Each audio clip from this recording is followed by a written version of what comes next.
Hey, what's up guys? In today's video, I'm going to show you how to add funds to your Phantom wallet.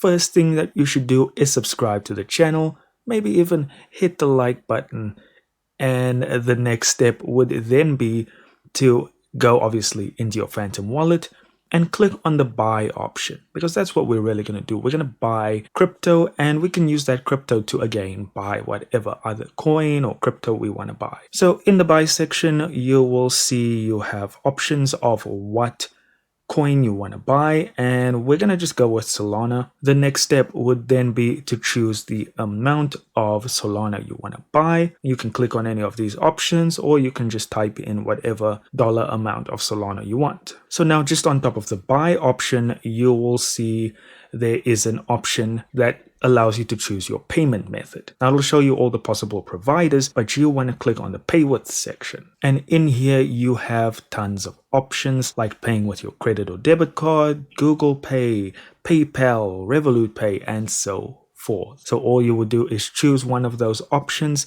and follow the prompts from there. And it's that easy to top up your wallet. Guys, thank you so much for watching, and I'll see you in the next video.